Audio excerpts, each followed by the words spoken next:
Good morning जी। ठीक है, तो हम नंबर सिस्टम के बारे में पढ़ रहे थे। नंबर सिस्टम की हमने इंट्रोडक्शन के बारे में पढ़ा था कि नंबर्स होते क्या है। बहुत सारे नंबर्स हमने पढ़े। क्लासिफिकेशन ऑफ नंबर्स में हमने शुरुआत करी कॉम्प्लेक्स नंबर से। कॉम्प्लेक्स नंबर के जो है दो आगे भाग होते हैं, कौन कौन से? रियल और इमेजिनरी। रियल के तहत कौन कौन से नंबर्स आते हैं जी? रैशनल और इरेशनल आते हैं। रैशनल कौन से नंबर होते हैं? रैशनल नंबर्स कौन से होते हैं जी? जिनको हम पी बाय क्यू के रूप में लिख सकते हैं। रैशनल को मैंने फर्दर आगे डिवाइड किया था, कौन कौन से में? रैशनल को मैंने फर्दर आगे डिवाइड किया था फ्रैक्शन में और इंटीजर्स में। इंटीजर्स क्या होते हैं जी? इंटीजर्स क्या होते हैं? जिनको हम नंबर लाइन में ड्रॉ कर सकते हैं, यानी कि उसमें नेगेटिव भी आते हैं, पॉजिटिव भी आते हैं और जीरो भी आता है। अगर मैं जीरो और पॉजिटिव को मिला देता हूं तो वो कौन से नंबर होते हैं जी? Whole number. और नेट आपके जो सिर्फ पॉजिटिव वाले वो कौन से होते हैं? नेचुरल। नेचुरल को आगे मैंने फर्दर डिवाइड किया था दो पार्ट्स में, वो कौन कौन से थे? को प्राइम नहीं, कॉम्पोजिट। प्राइम और कॉम्पोजिट। प्राइम कौन से नंबर्स होते हैं? दो फैक्टर होते हैं, ठीक है जी। कॉम्पोजिट मिनिमम 3 फैक्टर्स होने चाहिए, ठीक है। सबसे छोटा कॉम्पोजिट नंबर कौन सा होता है? 4, ठीक है जी। उसके बाद मैंने आपको को प्राइम पढ़ाया। को प्राइम कैसे नंबर्स होते हैं? कॉमन फैक्टर 1 होता है। और उसके बाद हमने पढ़े थे ट्विन प्राइम। ट्विन प्राइम कैसे नंबर होते हैं? दो प्राइम नंबर जिनके बीच का डिफरेंस कितना होता है? 2 होता है, ठीक है। उसके बाद हमने एक परफेक्ट नंबर पढ़ा। परफेक्ट नंबर क्या होता है? उस संख्या के बराबर होता है और उसका डिजिटल सम क्या होता है? 1 होता है। किसी को छोड़ के, 6 को छोड़ करके जितने भी हमारे को परफेक्ट नंबर होते हैं उनका डिजिटल सम कितना होता है? 1 होता है। सबसे छोटा परफेक्ट नंबर कौन सा होता है? सबसे बड़ा तो कोई नहीं है, सबसे बड़ा तो कुछ भी हो सकता है। अच्छा, सारे जो परफेक्ट नंबर होते हैं वो ऑड होते हैं कि इवन होते हैं? सारे के सारे इवन होते हैं। अब ये जो हमने सारी बातें पढ़ी थी इनके सवाल हम जो है प्रैक्टिस करते हैं।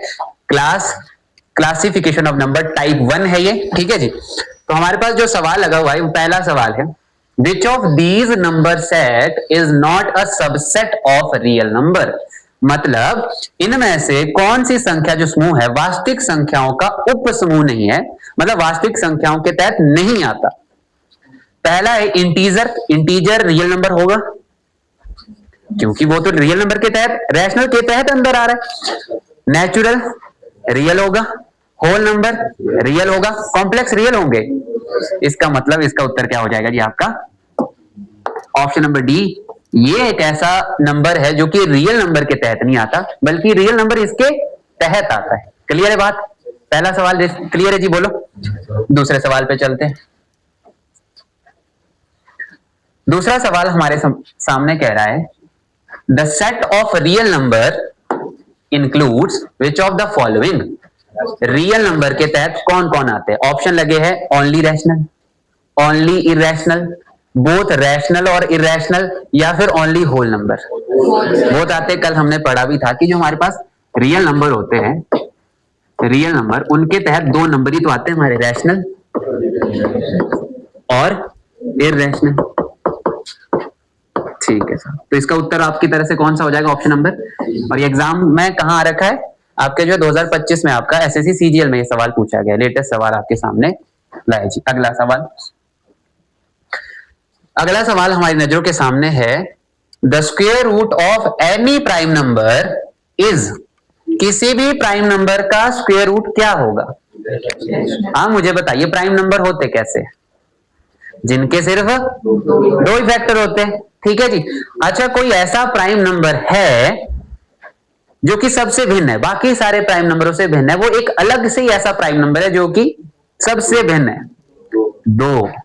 2 क्या है? एक इवन प्राइम नंबर है, इवन प्राइम नंबर। इसके अलावा जितने भी प्राइम नंबर है वो कैसे है? ऑड। समझो बात की नहीं? इसके अलावा एक्सेप्ट 2 जितने भी प्राइम नंबर है वो कैसे है? ऑड है। इस बात का हमेशा ध्यान रखना आपने, ठीक है जी। तो उत्तर क्या हो जाएगा जी आपका इस तरह से? रैशनल होंगे वो? नहीं। होल होंगे वो? नहीं।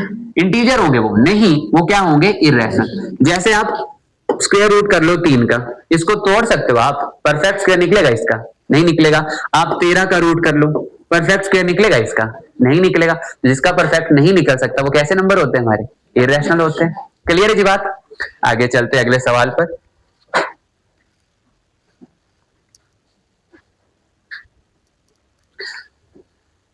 अगला सवाल हमारे पास क्या कह रहा है? Which of these is a number that is real but not rational. Real तो होना चाहिए पर रैशनल नहीं होना चाहिए। तो अगर रियल है रैशनल नहीं है तो बचा क्या फिर? इरेशनल। क्योंकि हमने अभी थोड़ी देर पहले भी पढ़ा रियल के तहत दो ही तरह के तो नंबर आ रहे हैं हमारे, या तो वो रैशनल होंगे या फिर इरेशनल। हमें रैशनल नहीं चाहिए तो क्या चाहिए फिर? इरेशनल। तो 3/4 इरेशनल होता है ना जी? 5 ना जी? -2 ना जी? तो उत्तर क्या हो जाएगा हमारा? ऑप्शन नंबर सी √7 हमारा क्या हो जाएगा? इरेशनल। ये रियल तो है, रैशनल नहीं है। धन्यवाद। अगले सवाल पे चलते हैं। अब सवालों की बात है, बस ये सारे स्टेटमेंट बेस्ड सवाल रहेंगे आप। अगला सवाल हमारे सामने क्या कह रहा है? Which of these number is neither rational nor integer. ना तो रैशनल हो ना ही इंटीजर हो, तो क्या बचा? बताइए मुझे। Which of these number is rational nor neither rational nor integer. ना तो वो रैशनल होना चाहिए ना ही इंटीजर होना चाहिए, तो क्या बचा? 1.5 तो रैशनल है जनाब। भाई 1.5 अगर कह रहे हो तो इसको 15/10 नहीं लिख सकते, और ये तो P/Q हो गया, ये तो रैशनल की कैटेगरी में आ गया। आ गया कि नहीं आ गया? हमें तो रैशनल नहीं चाहिए, हमें इंटीजर नहीं चाहिए। तो मैंने कहा 7 तो इंटीजर, ये नहीं हो सकता, ये नहीं हो सकता, ये रैशनल है, ये नहीं हो सकता। उत्तर क्या बचा? √2। ये रियल है लेकिन ना तो रैशनल है ना ही इंटीजर है। समझ रहे हो बात की नहीं?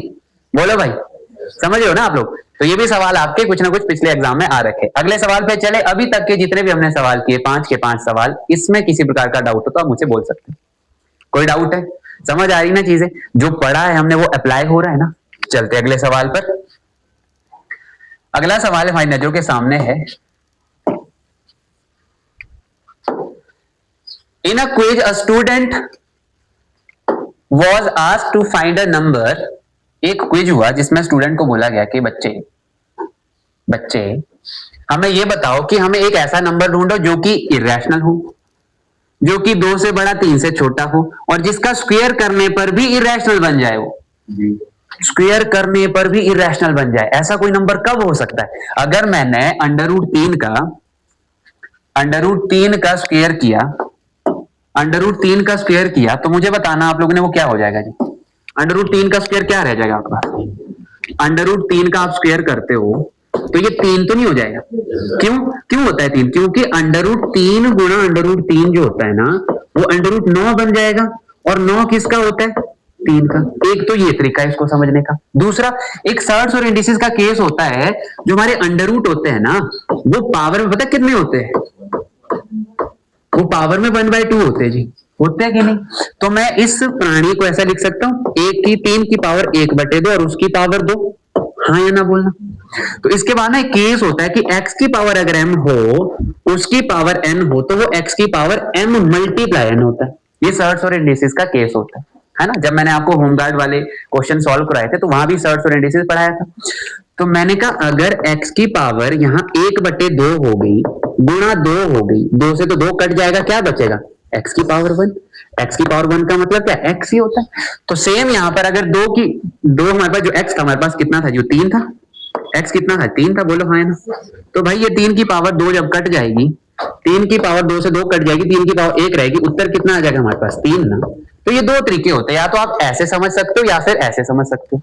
तो मैंने कहा किसी भी ऐसे रूट का हम स्क्वायर कर देते जो कि एक प्राइम नंबर है, तो वो तो रियल नंबर बन जाएगा। तो हमें तो ऐसा कुछ चाहिए होगा ताकि स्क्वायर करने पर भी वो इरेशनल ही रहे। तो आ जाते हैं अपने सवाल पर। अगर मैंने √5 का स्क्वायर किया तो ये तो 5 बन जाएगा, और ये 5 बन गया तो इरेशनल रहा नहीं। और ये हमसे पूछ रहा है कि हमारे को स्क्वायर होने पर भी इरेशनल होना चाहिए जी, जिसका वर्ग भी अपरिमेय संख्या हो। अगर मैं 2.5 का करूंगा, ये तो पहले ही रियल है, स्क्वायर करने पर फिर रियल हो जाएगा, इरेशनल तो नहीं होगा ना? तो ये भी उत्तर नहीं हो सकता। इसका कर दिया तो ये भी रूट को कहा जाएगा, कितना रह जाएगा? 4.5। ये भी इरेशनल नहीं रहा, तो मैंने कहा ये भी उत्तर नहीं है, तो ये उत्तर बी बचा सिर्फ। अब आपके मन में ये भी आ रहा होगा सर ये कैसे हो जाएगा उत्तर अगर √3+1 है, कोई बता सकता है इसको? बिल्कुल सही जवाब है जी, बिल्कुल ही सही जवाब है। इसमें जो है a+b का होल स्क्वायर लग जाएगा। जैसे हमारे पास लिखा है √3+1, बोलते ये इसका स्क्वायर करने पर भी इरेशनल हो। ऐसे तो इरेशनल है ही है ना, ये इरेशनल है ही ऐसे, इसका स्क्वायर करने पर भी इरेशनल चाहिए, तो यहां पर फॉर्मूला लग जाएगा a+b का होल स्क्वायर, वो किसके बराबर होता है? a² + b² + 2ab, यानी कि √3 का स्क्वायर। b कौन है हमारे पास? 1 का स्क्वायर। 2ab क्या हो जाएगा? 2 × √3 गुणा 1 हो जाएगा। √3 का स्क्वायर कितना हो जाएगा? 3। 1 का 1, 2 गुणा √3 गुणा 1 कितना हो जाएगा? 2 √3। 3 और 1 कितने हो जाएंगे? 4 + 2 √3। अंडर तो नहीं हटा ना, तो इसका मतलब ये कैसा रह जाएगा? इर्रेशनल। समझे आप? सभी को समझ आया कि नहीं आया? ठीक है जी, तो इसका उत्तर क्या हो जाएगा हमारे पास? ऑप्शन नंबर बी हो जाएगा, √3 + 1। सभी को क्लियर इतनी बात है? आगे चलते हैं, अगले सवाल पे चलते हैं। 7वां सवाल हमारी नजरों के सामने क्या कह रहा है? द यूनियन ऑफ रैशनल और इरेशनल, परिमेय और अपरिमेय संख्याओं का योग किसके बराबर होता होगा? परिमेय और अपरिमेय संख्याओं का योग किसके बराबर होता होगा जी? योग नहीं है, मतलब इतनी सी बात है कि जो हमारा यूनियन होता है ना, हिंदी में योग लिख दिया इसको, योग मतलब तो जोड़ होता है ना, नहीं, मतलब ये पूछ रहा है कि जो संघ है ना परिमेय और अपरिमेय का, वो किसके तहत आता है? तो आपको तो पता है जो परिमेय और अपरिमेय संख्या है वो तो रियल नंबर के तहत आती है, तो वो क्या वास्तविक हो जाएगी? हो जाएगी, यानी कि रियल हो जाएगी। नेचुरल तो नहीं बनता ना रैशनल और इरेशनल, नहीं। कॉम्प्लेक्स नहीं भाई, कॉम्प्लेक्स तो आपका क्या हो जाता है? यस, रियल प्लस इमेजिनरी, ये भी नहीं हो सकता। होल नंबर, ये भी नहीं हो सकता। नेचुरल भी। ऑप्शन नंबर क्या हो जाएगा? ए, इसका उत्तर हो जाएगा। क्लियर है बात? आगे चले अगले सवाल पर। अगला सवाल हमारी नजरों के सामने है, अच्छे से समझना भाई, अच्छे अच्छे सवाल है, ये स्टेटमेंट बेस्ड सवाल ही बड़े परेशान कर देते हैं कई बार। सवाल है हमारी नजरों के सामने, if x is irrational and y is irrational, दोनों इरेशनल है, अगर मैंने दोनों को जोड़ दिया तो वो क्या आ जाएगा? इससे पहले मैं कुछ आपको बताना चाहता हूं, इससे पहले मैं आपको कुछ बताना चाहता हूं ताकि आपको अच्छे समझ आ जाए। हमने रैशनल पढ़ा, इरेशनल पढ़ा, ठीक है, पढ़ा कि नहीं पढ़ा? अब मैं आपको उनके कुछ नियम बताना चाहता हूं, वो नियम क्या होते हैं। मैं रैशनल को R से डिनोट करूंगा और इरेशनल को IR। अगर कभी हम रैशनल में रैशनल को जोड़ते हैं तो हमारे पास जो रिजल्ट आता है वो क्या आता होगा? कोई बता सकता है? अगर हम रैशनल में रैशनल को ही जोड़ देते हैं तो हमारे पास रिजल्ट भी क्या आ जाएगा? ऑलवेज रैशनल होगा, ऑलवेज रैशनल। उदाहरण के तौर पर मैंने 0 में 1 जोड़ा तो 1 बना, 1 रैशनल होता है कि नहीं? मैंने 1/2 में 3/2 जोड़ा, जो मेरे पास कितना हो जाएगा? 4/2 या 2, ये भी तो रैशनल होता है कि नहीं होता? यानी कि रैशनल में आप रैशनल को जोड़ोगे ऑलवेज रैशनल आएगा। अगर मैं रैशनल में रैशनल को घटा दूं तो, रैशनल माइनस रैशनल कर दूं तो क्या रिजल्ट आएगा जी? तो भी रैशनल आएगा, तो भी रैशनल ही आएगा ना। वो रैशनल माइनस भी हो सकते हैं, रैशनल नंबर में तो पॉजिटिव माइनस दोनों आते हैं, तो पॉजिटिव माइनस कुछ भी हो आएगा रैशनल ही, ऑलवेज रैशनल होगा, ये सारे ऑलवेज रैशनल होगा। अगर मैं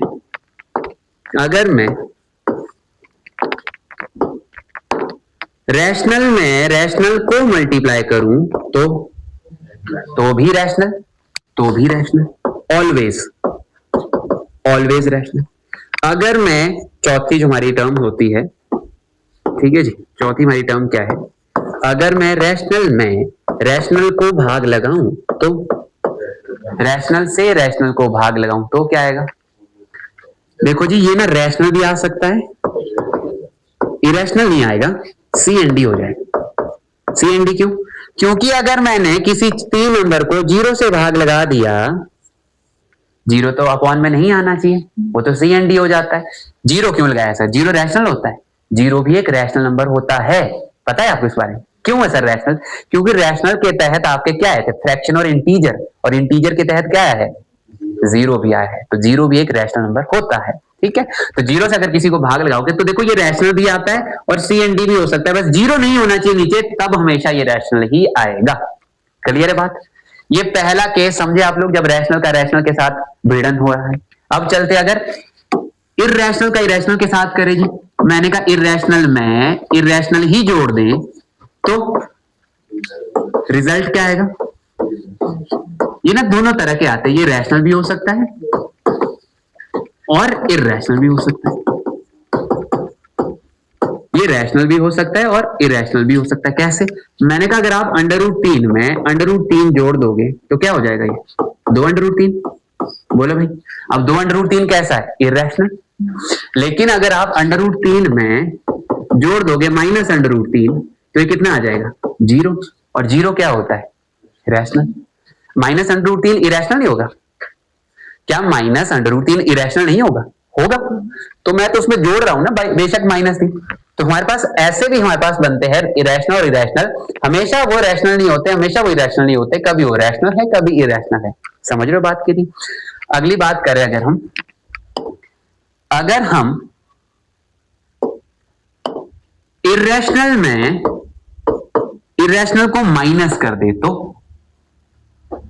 अगर हम इरेशनल में इरेशनल को माइनस कर दे तो भी दोनों तरह के रिजल्ट आ सकते हैं। रैशनल भी आ सकता है और इरेशनल भी आ सकता है। ये बड़ी इंपॉर्टेंट है, इसके ऊपर अभी तमाम आगे सवाल आ रहे हैं आपके।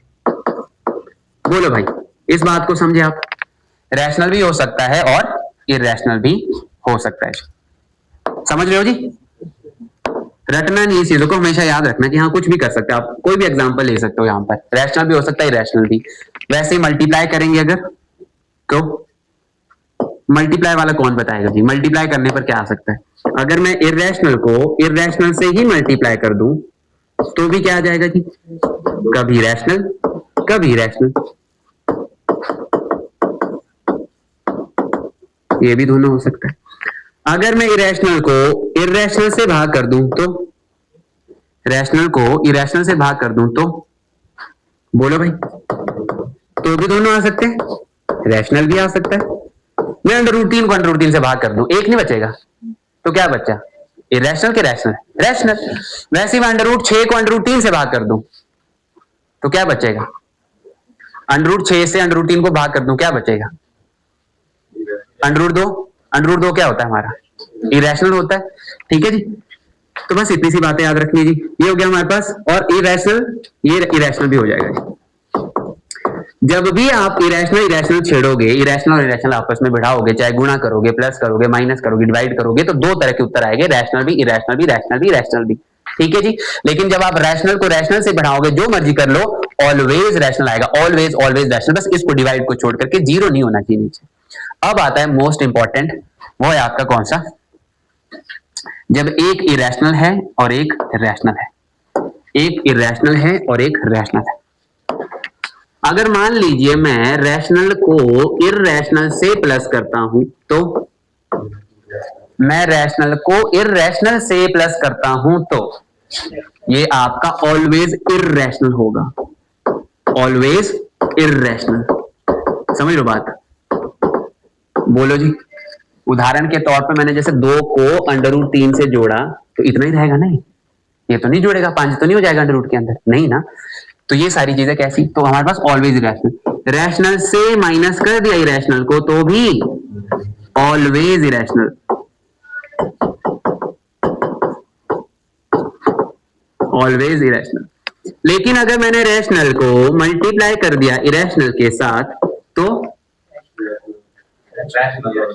दोनों आ जाएंगे। इस बारी रैशनल भी आ सकता है और इरेशनल भी आ सकता है।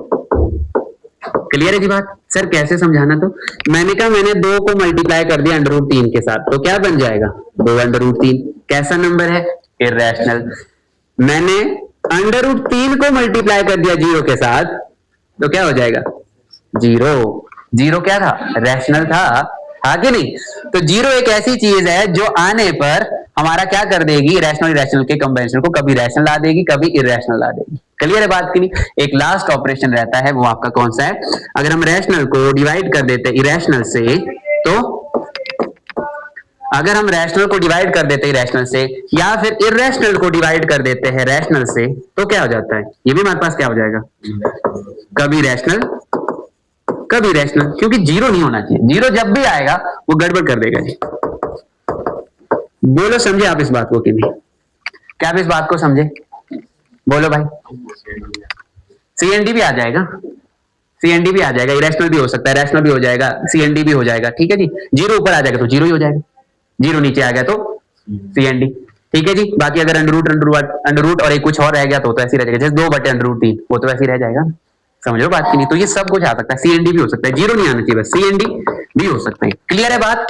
तीनों तरह के जो रिलेशन हमने पढ़े वो समझ आया आप लोग को, पक्की बात है। एक और रिलेशन पढ़ लेते हैं ऑड और इवन का, वो भी पूछ लिया जाता है।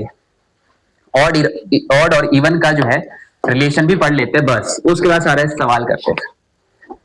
कौन बताएगा मुझे, अगर मैं इवन में इवन नंबर जोड़ दूं तो क्या बनेगा, 2 में 4 जोड़ो 6, 8 में 10 जोड़ो 18, यानी कि ये इवन बनेगा। अगर मैं इवन में से इवन माइनस कर दूं तो 10 में से 8 घटा दो, 92 में से 18 घटा दो, इवन ही आएगा, इवन ही आएगा। बहुत अच्छी बात। अगला, अगर मैं ऑड में ऑड जोड़ूं तो, जीरो नहीं है वो ऑड है ना, जीरो नहीं भाई वो ऑड है, देख लो एक बार सोच लो। ऑड में अगर मैं ऑड जोड़ दूंगा तो कितना बन जाएगा जी, इवन। जोड़ के देखो सर, ऑड 3 ले लिया 5 लिया, 5 3 13 ले लो, 21 ले लो, 21 और 13 जो भी आएगा इवन आएगा ना, 3 और 1 4, यूनिट डिजिट में तो 4 आ गया, इवन बन गया। इसका मतलब ये क्या बन जाता है, इवन। वेल डन जी।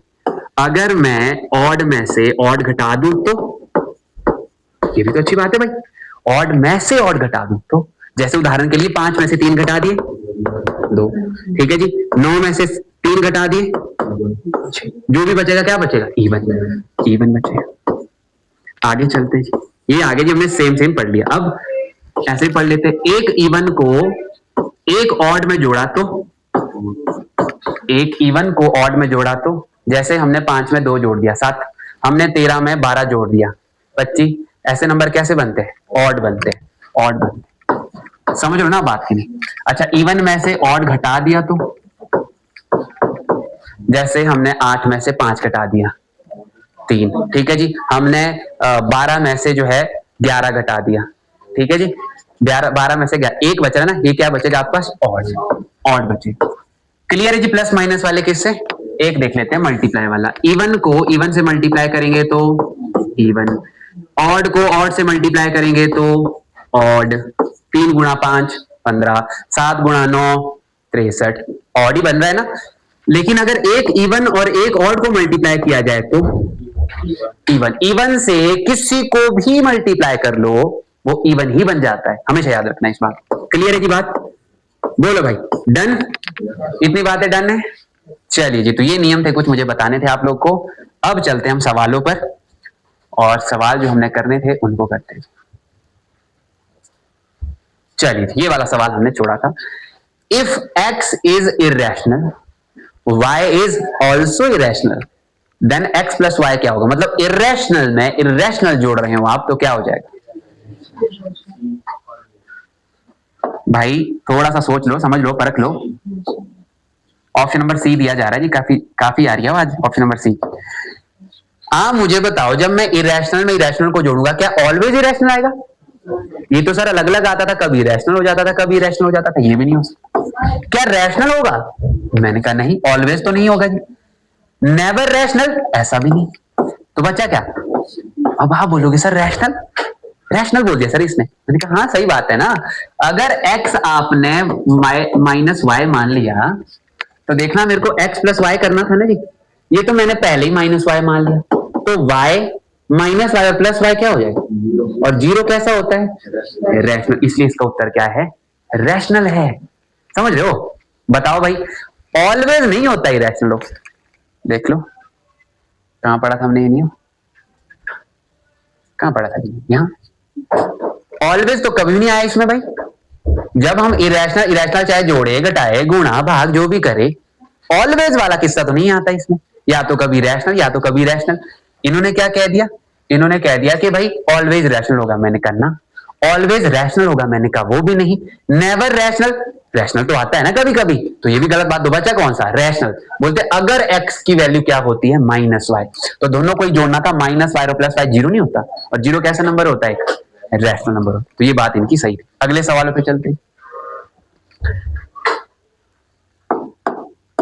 हाँ जी, देखो जरा पढ़ो इसको, मैंने इसकी पीडीएफ दे दी आप लोगों को, रात में दी है कल, ठीक है। What type of number is the result of multiplying a rational number with an irrational number? अगर हम किसी रैशनल नंबर को इरेशनल नंबर से मल्टीप्लाई कर देंगे तो हमारे पास क्या आ जाएगा, पहला always rational, always irrational, always integer, some time rational, some time irrational. पढ़ा था हमने ऐसा कुछ, देखो जी ना, देखो जी कहां पढ़ा था। मैंने कहा अगर हम कभी रैशनल को इरेशनल से मल्टीप्लाई कर देते हैं तो कभी क्या आता है, रैशनल, और कभी क्या आता है, इरेशनल। उदाहरण दिया था मैंने कहा 2 को √3 से करोगे तो 2 √3 इरेशनल, लेकिन अगर 3 √3 गुणा 0 करोगे तो रैशनल। समझ रहे हो ना बात। तो इसलिए आपका उत्तर क्या हो जाएगा जी, उत्तर हो जाएगा ऑप्शन नंबर डी। अगले सवाल पे चलते हैं। The product of 2 rational number, दो रैशनल नंबर का प्रोडक्ट क्या होता है, रैशनल, इरेशनल, नेचुरल, इंटीजर, क्या हो जाएगा जी, रैशनल। आगे बात करते हैं। अगला सवाल हमारी नजरों के सामने क्या है, लो जी, डेसिमल भी पढ़ाया था कल, देखते जरा आपको सच में याद है कि नहीं। The decimal expansion of rational number, rational number का डेसिमल एक्सपेंशन क्या होता है, पहला non terminating non repeating, non terminating non repeating किसका होता है, इरेशनल, इरेशनल में ही आते हैं ना वो, टर्मिनेटिंग और रिपीटिंग, टर्मिनेटिंग ओनली या रिपीटिंग ओनली, ओनली ही, टर्मिनेट होने वाले भी रैशनल है, टर्मिनेट और रिपीट होने वाले भी रैशनल है। तो उत्तर कौन सा हो जाएगा जी, ऑप्शन नंबर बी हो जाएगा जी। सबको समझ आया कि नहीं पहले बताओ, ऑप्शन नंबर बी मैंने इसका उत्तर लगाया, सबको समझ आया कि नहीं आया, हाँ या ना बोले, नहीं आया। देखो हमने कल जो डेसिमल पढ़े थे ना, डेसिमल, डेसिमल हमने कितने तरह के पढ़े थे, 2 तरह के। कौन कौन से थे, एक था टर्मिनेटिंग और एक था, टर्मिनेटिंग था और एक था नॉन टर्मिनेटिंग। बोलो पढ़े थे कि नहीं, नॉन टर्मिनेटिंग। अच्छा टर्मिनेटिंग कौन से होते थे, जिनमें रिमाइंडर जीरो आता, रिमाइंडर जीरो, और ऐसे नंबर किस तरह में आते थे, रैशनल में आते थे। मैंने कहा हाँ जी। नॉन टर्मिनेटिंग 2 तरह के होते थे जी, एक तो टर्मिनेटिंग बट रिपीटिंग और एक non terminating non repeating, NTNR बोल सकते हैं उसको, terminating but repeating, non terminating but repeating. Terminating but repeating का मतलब क्या होता था, जैसे 0.3333 उदाहरण दिया था मैंने, 0.16262 उदाहरण दिया था मैंने, दिया था कि नहीं। ये होते, ये वाले भी किसके तहत आते हैं जी, रैशनल। और ये NTNR जो कि ना तो रिपीट हो रहे हैं ना तो टर्मिनेट हो रही है, किसके तहत आते थे, इरेशनल। अब इसने पूछा डेसिमल एक्सपेंशन ऑफ रैशनल का, रैशनल का, तो रैशनल में केवल टर्मिनेटिंग आते हैं, ओनली टर्मिनेटिंग आते हैं, नहीं ना, टर्मिनेटिंग भी आ रहे और नॉन टर्मिनेटिंग बट रिपीटिंग भी आ रहे। तो हमारा उत्तर क्या होगा, अच्छा मैंने कहा सर टर्मिनेटिंग भी उसमें आते हैं और रिपीटिंग भी, ओनली टर्मिनेटिंग नहीं, ओनली रिपीटिंग नहीं, दोनों आते हैं भाई। समझ लो बात की नहीं, क्लियर। ऊपर वाला तो खैर आता ही नहीं क्योंकि ये तो आपका NTNR है जो कि किसके तहत आता है, इरेशनल के तहत। क्लियर है बात, बोलो भाई। अगले सवाल पे चलते हैं जी।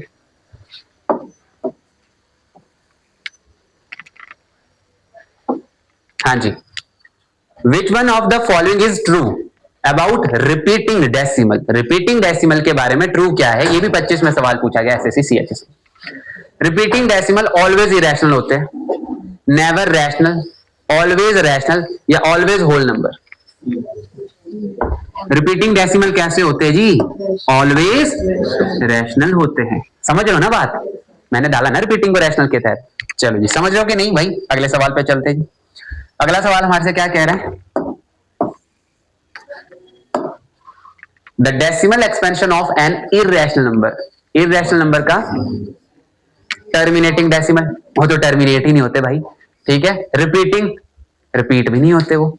नॉन टर्मिनेटिंग नॉन रिपीटिंग, अभी पढ़ के आए हम। चलो जी अगले सवाल पे चलते हैं। सबको समझ आ रहा है कि नहीं आ रहा भाई? मैंने सारी चीजें पढ़ा दी है, मैंने कल भी कहा था आपसे कि ये सारी चीजें रिवाइज करके आना, क्वेश्चन फिर इसके ऊपर ऐसे बढ़ेंगे आराम से। चलो जी, a number is said to be pure recurring. कल बताया था प्योर रिकरिंग के बारे में। क्या होते हैं प्योर रिकरिंग? रिकरिंग मतलब रिपीटिंग। प्योर रिपीटिंग कौन से होते हैं जी? जो पॉइंट के तुरंत बाद रिपीट करना शुरू कर देते हैं। हाँ नहीं ऐसा पूछ रहा है, ओनली वन डिजिट रिपीट, केवल एक डिजिट रिपीट है भी नहीं भाई, दो भी तो हो सकती है। डेसिमल टर्मिनेट्स हो जाते हैं उसके, टर्मिनेट तो होते नहीं, तब रिपीटिंग को लिखना था। Repeating digit start immediately after decimal. ये बिल्कुल सही बात है जी, पढ़ाया था कल के नहीं, और ये एग्जाम में आ भी रखा है सवाल। आगे चलते जी, अगला सवाल हमारी नजरों के सामने कौन सा है? Which is mixed recurring. अब ये मिक्स्ड रिकरिंग क्या था? मिक्स्ड रिपीटिंग जिसको हमने बोला था कल, बोला भाई। मिक्स्ड रिकरिंग मतलब जो पॉइंट के तुरंत बाद रिपीट नहीं होता, एक डिजिट, दो डिजिट या कुछ डिजिट छोड़कर। ये तुरंत, ये 25 है, ये तो रिपीट ही नहीं हो रहा है। 6 6 ये मिक्स नहीं हो सकता। 1 2 3 1 2 3 ये नहीं हो सकता। 4 के बाद रिपीट होना शुरू हुआ, इसका मतलब ऑप्शन नंबर डी। देखो 4 छोड़ने के बाद 36 36 36 36 चलता जा रहा है। समझ लो बात की नहीं? पढ़ाया था कल ऐसे। मिक्स्ड क्या होता है? जो पॉइंट के ना तुरंत बाद रिपीट नहीं होता, एक डिजिट छोड़ दी या दो डिजिट छोड़ दी, उसके बाद रिपीट होना शुरू हो जाता है। तो यहाँ देखो ये तो 6 6 है, ये तो पॉइंट के तुरंत बाद रिपीट हो रहा है। ये 1 2 3 1 2 3 ये भी तुरंत रिपीट हो रहा है। ये है जी 4 छोड़ा इसने, 4 उसके बाद आया ही नहीं, फिर 36 36 36 36 36 चलता चला गया। ये हो जाएगा आपका क्या? Mixed recurring. क्लियर है बात? अगले सवाल पे, which of the following is a terminating decimal. ये आ गया थोड़ा अच्छा सवाल में, इसके लिए एक चीज बतानी आवश्यक होगी मेरे लिए। टर्मिनेट क्या होंगे? टर्मिनेट मतलब जिनका डेसिमल खत्म हो जाएगा, जिसमें रिमाइंडर जीरो आ जाएगा। रिमाइंडर जीरो आ जाएगा। अब जो रिमाइंडर जीरो चाहिए जी, रिमाइंडर जीरो कब आ सकता है पता है आपको?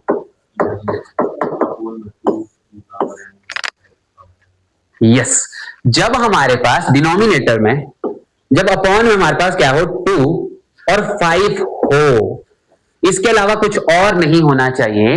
2 की पावर कुछ भी हो सकती है, n की पावर 5 की पावर कुछ भी हो सकती है, 5 भी हो सकता है, 2 भी हो सकता है, दोनों भी हो सकते हैं। अगर ये दोनों है या इनमें से कोई एक है अपॉन में, मतलब सर फैक्टर, अगर नीचे वाले जितने भी नंबर्स हैं उनके फैक्टर में 5 और 2 है या 5 है या 2 है, तो वो वाले हमारे डेसिमल कैसे हो जाएंगे जी? टर्मिनेट हो जाएंगे। वो कैसे हो जाएंगे? टर्मिनेट डेसिमल हो जाएंगे। जैसे हमने ऊपर 20 देखा, 20 में हमारे पास क्या फैक्टर आते हैं इसके, जो 20 को भाग देते हैं? 20 के क्या प्राइम फैक्टर्स है? 2 की पावर कितनी हो जाएगी? 2 और 5 एक बारी, 2 की पावर 2 मतलब 4, 4 पंजे ही होता है 20। इधर देखेंगे 30 में क्या हो जाता है जी? 5 और 6, 6 में क्या हो जाता है? 2 गुणा 3। इसमें सर 5 2 तो था, मैंने कहा एक्स्ट्रा 3 आ गया, इसलिए ये टर्मिनेट नहीं होगा, ये रिपीट करता चला जाएगा, बढ़ता ही जाएगा। इसका डेसिमल कभी भी आपका जो है रिमाइंडर, कभी भी इसका क्या है आपका? जीरो नहीं आएगा। 45 9 गुणा 5, 9 आ गया तो 9 में 3 होता है, ये भी रिपीट करता चला जाएगा। 33 इसमें तो 2 और 5 आ ही नहीं रहा, ये भी रिपीट करता जाएगा। डेसिमल जिसका खत्म हो जाएगा, रिमाइंडर जिसका जीरो आ जाएगा, वो कौन है? 7/20 है। नहीं समझे बात को? बोलो भाई, क्या आप इस बात को समझे? टर्मिनेट वो डेसिमल होंगे जिसमें डिनोमिनेटर्स में 2 या 5 के फैक्टर्स हो। समझो बात की, 2 या 5 होने चाहिए एज अ फैक्टर। 2 और 5 भी है सर, और 3 भी आ गया, वो भी टर्मिनेट नहीं होगा। हमें सिर्फ या तो 2 चाहिए या तो 5 चाहिए, या फिर दोनों हो। उसके अलावा कुछ और आ रहा है, वो आपका टर्मिनेट नहीं होगा। टर्मिनेट का मतलब क्या है, मैं इसको पूरा क्लियर करके बता देता हूं। अगर हम 7 को 20 से भाग लगाएं, तो मैं ये कह रहा हूं कि रिमाइंडर जीरो बच जाएगा। चेक किया अगर हमने, तो पॉइंट लग गया, जीरो लग गया। 20 का कितना हो जाएगा? 3 गुणा 60, बचा कितना जी? 10। पॉइंट लगा 100, 20 का 5 गुणा 100, क्या रिमाइंडर जीरो आया? इसी प्रकार के डेसिमल को 0.35 पे, ये कैसा है आपका? एक टर्मिनेटिंग डेसिमल। बोलो भाई, समझे आप इस बात को? ये कैसा है? टर्मिनेटिंग डेसिमल है।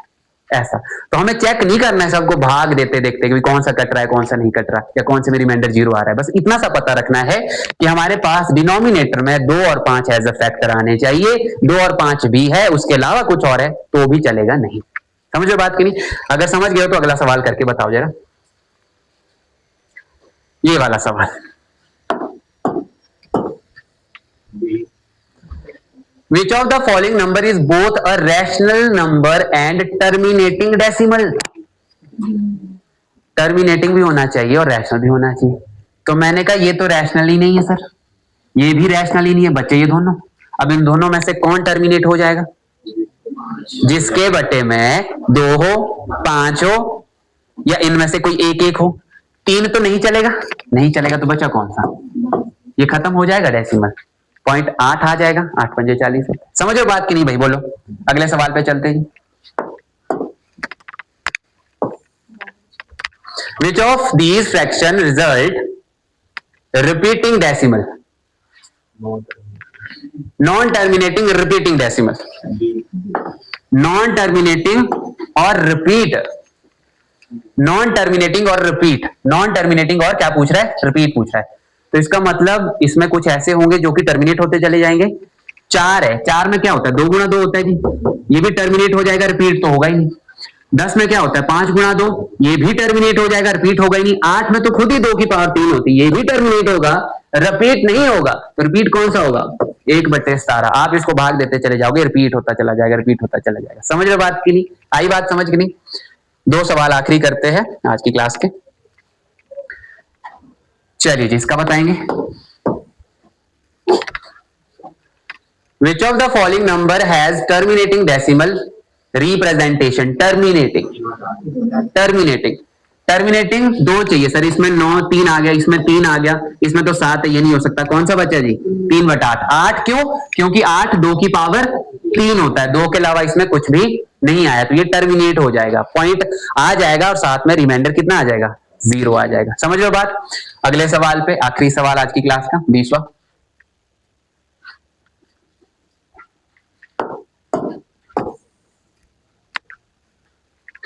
Which of the following statement is true for whole number? Whole number के लिए कौन सी जो है वो ट्रू है जी? होल नंबर के लिए कौन सी ट्रू है?